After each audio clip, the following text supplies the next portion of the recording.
G'day guys, and welcome to another YouTube lesson. Today we're going to be taking a look at the first lesson on operations processes. Remember, processes are those set of steps that a business in terms of operations go through to do their job. And we're going to be looking at inputs, which is the first syllabus dot point on operations processes. Inputs are anything that goes into that product. We'll be taking a look at this transformed ED resources and transforming ING resources. Now, operations processes, as I said, is something that happens in the creation of a product. It's those set of steps or procedures that are undertaken in order for the final product to be created. Now, in terms of the inputs, those transform resources, there are materials, information, and customers. And I want you to think back to when we made the fairy bread and how we did those mini lessons and how you're now thinking, Jesus, why did I pick this subject?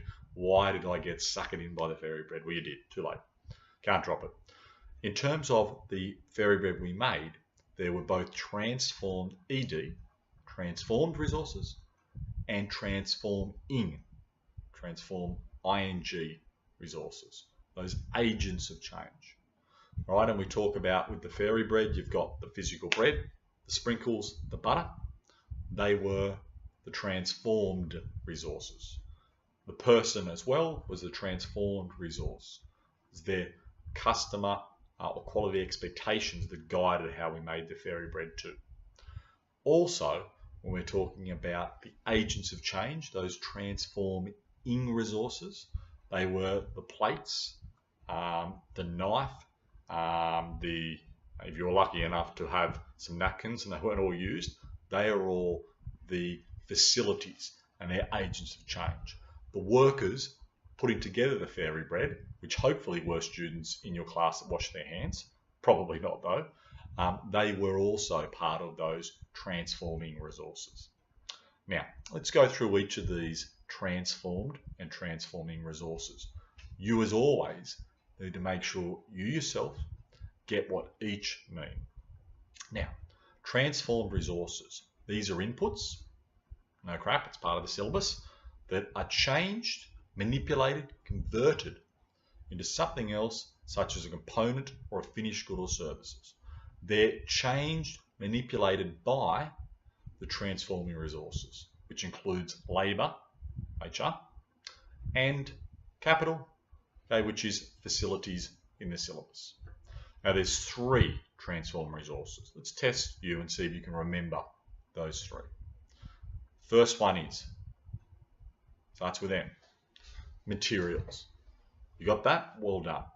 Secondly, I, information. And lastly, last transform ED resource is C. Don't know which way it is this way, but C, customers. All right, so you need to understand what each of these mean. Materials first off, it's probably the easiest. Materials are the raw ingredients, the components, the parts and supplies used up in operations or used for the operations and the transformation process. Some examples include flour and yeast. These are raw materials for a bakery. Now the second transformed resource is information. It's important in all products being created, especially for services, but equally, I guess, for manufactured items too. Businesses must know information relevant to their operations and their operational processes. Information can be stored in files, in computer programs, databases, textbooks, anything. This information is used to make plans, to execute, put in place operations, and keep controls over materials and inputs. Information is relevant, as I said, for manufacturing and for service-based industries. E.g., a teacher, such as myself, uses this raw material information and transforms it into a product, in this instance, a YouTube lesson. That's the output. Customers is the third and the last transform ED resource.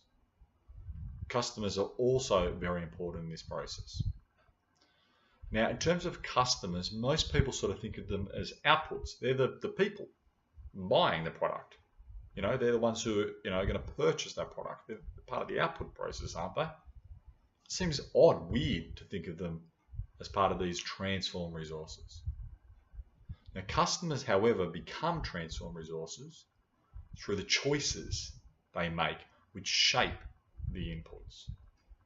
In modern day, consumer orientation is essential to a business. Now, consumer orientation takes in the preferences, the interest of consumers as the starting point in the production process. And this is this interdependence between marketing and operations. And we talk about the marketing approach and the selling approach in terms of marketing, which we haven't done yet, but other schools may have. In terms of the selling approach, you make a product, you flog it to the consumer. Customers really weren't seen as a transform ED resource. In the marketing approach, which is the more recent approach to marketing a product, you find out what your customers want. What's their preferences? What's their interests? And therefore, it's kind of like information in the sense that you use that in the creation of your product. It's manipulated and changed, and hence why it's seen as a transform ED resource. Right, transforming resources. There's only two of those, so we're getting there. These are resources that remain in the business and are applied to the inputs to change them, to add value. They act as a process of change, agents of change, rather than being changed themselves. HR and facilities are the two. Human resources, they're the people, the workers that are involved in changing or transforming a resource. They manipulate those raw materials. They take that knowledge that I have and change it in some way. Hopefully change enough to not violate our copyright laws. Okay, an example would be a teacher is a human resource who transforms the chalk and the blackboard, pretty old school, and the textbooks and so on into an output, which is education you receive. Now, the last of these transforming resources and the last of the inputs are facilities. Facilities is the capital, machinery, or the buildings, the factories that are used in the transformation of these transform resources. E.g., an example, a teacher will work in a school building. So that is the part of the facilities. It's a transforming resource. And they, the facility, okay, is able to help transform that raw material into an output. All right, guys, thanks for listening, and I'll see you next lesson. Goodbye.